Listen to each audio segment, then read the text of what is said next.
welcome to the last part of this video series on accuracy, stability, and network comparison. In this video, we will talk about comparing models across groups. There are different ways in which we can compare network structures. The first and easiest way to do so is by comparing the networks visually. If we want to compare networks visually, then something that's very important is to make sure our layouts are equal. We can do so by using the average layout in a Q-graph or by forcing the layout of one network to be the layout of the other network. We learned about this in the previous video series where we discussed functionality in Q-graph. Another very important consideration when comparing networks visually is to keep differences in sample size in mind. Smaller sample sizes will very likely result in sparser estimated networks.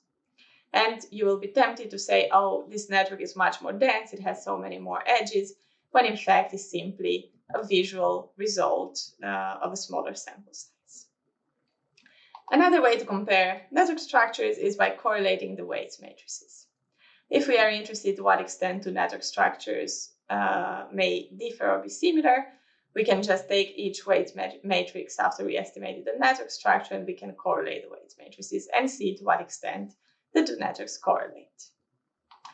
We can also perform some tests. The network comparison test, this has been a very popular tool in the past few years.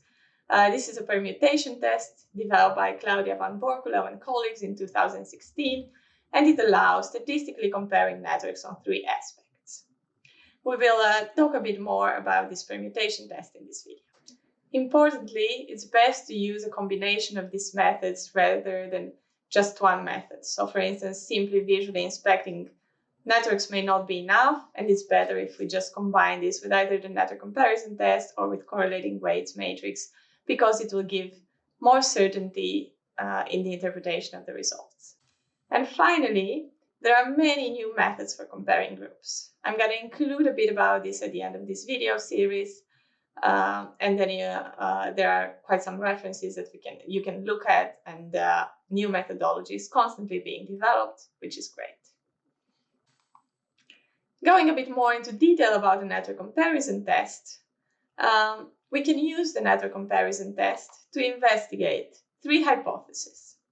The first one is the network structure invariance hypothesis, which refers to the structure of a network, and it investigates whether this is completely identical across subpopulations. The second hypothesis, the global strength invariance hypothesis. This investigates the overall level of connectivity across subpopulations, whether this is identical.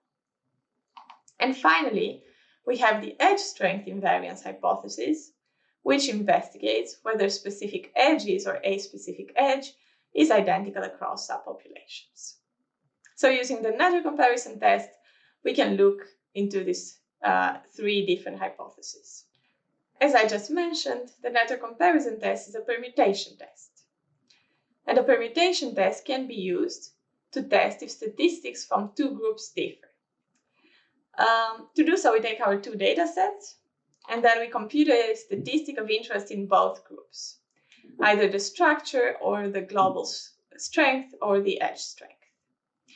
After we compute our statistic, what we do is to pull all cases into one large data set.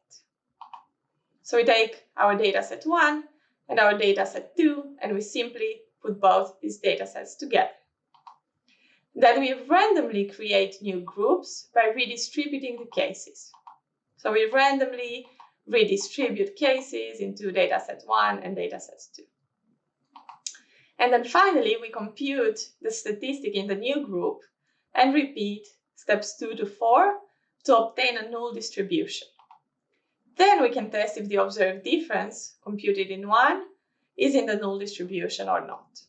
The null distribution is the probability distribution of the test statistic when the null hypothesis is true. Here we can look at this visually. Here is our group A, our original group A, and how the network structure looked like for group A. Here is group B, and here we have a statistic. And here we can look at the first two permutations, permuted data and networks. This is how the group this is how group A looks like and group B, and again in the second permutation, group A and group B. And we do this multiple times. I think most commonly this is also done about 1,000 times, just like the bootstraps. And then we can compute a null distribution. And then we can see, this is our statistic, we can see whether this statistic lies in the null distribution or not. This is just a schematic representation of the 3 steps involved in the network comparison test. Finally, if we want to compare groups, there are many new methods being developed to do so.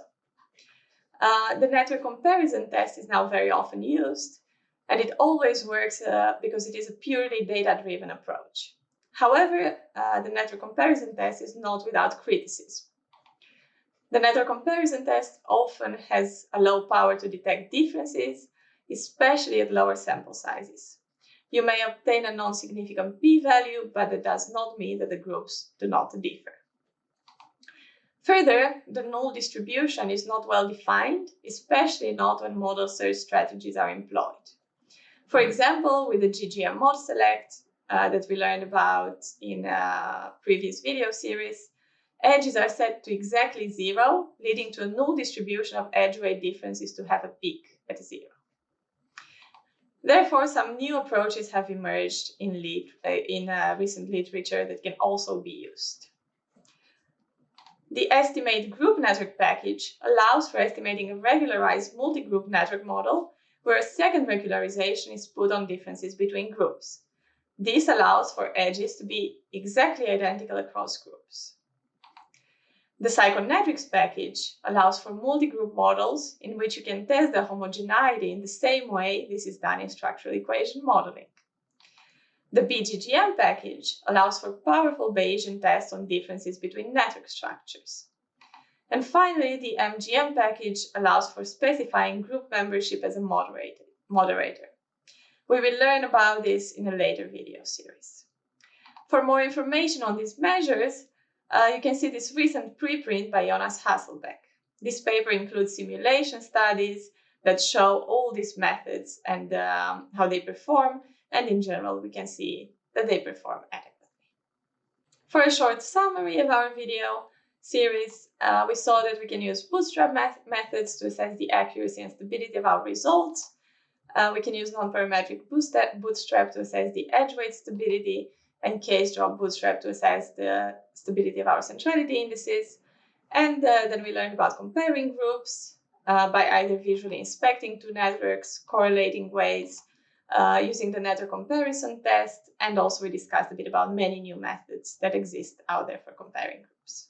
Okay, this is the end of this video series. Good luck.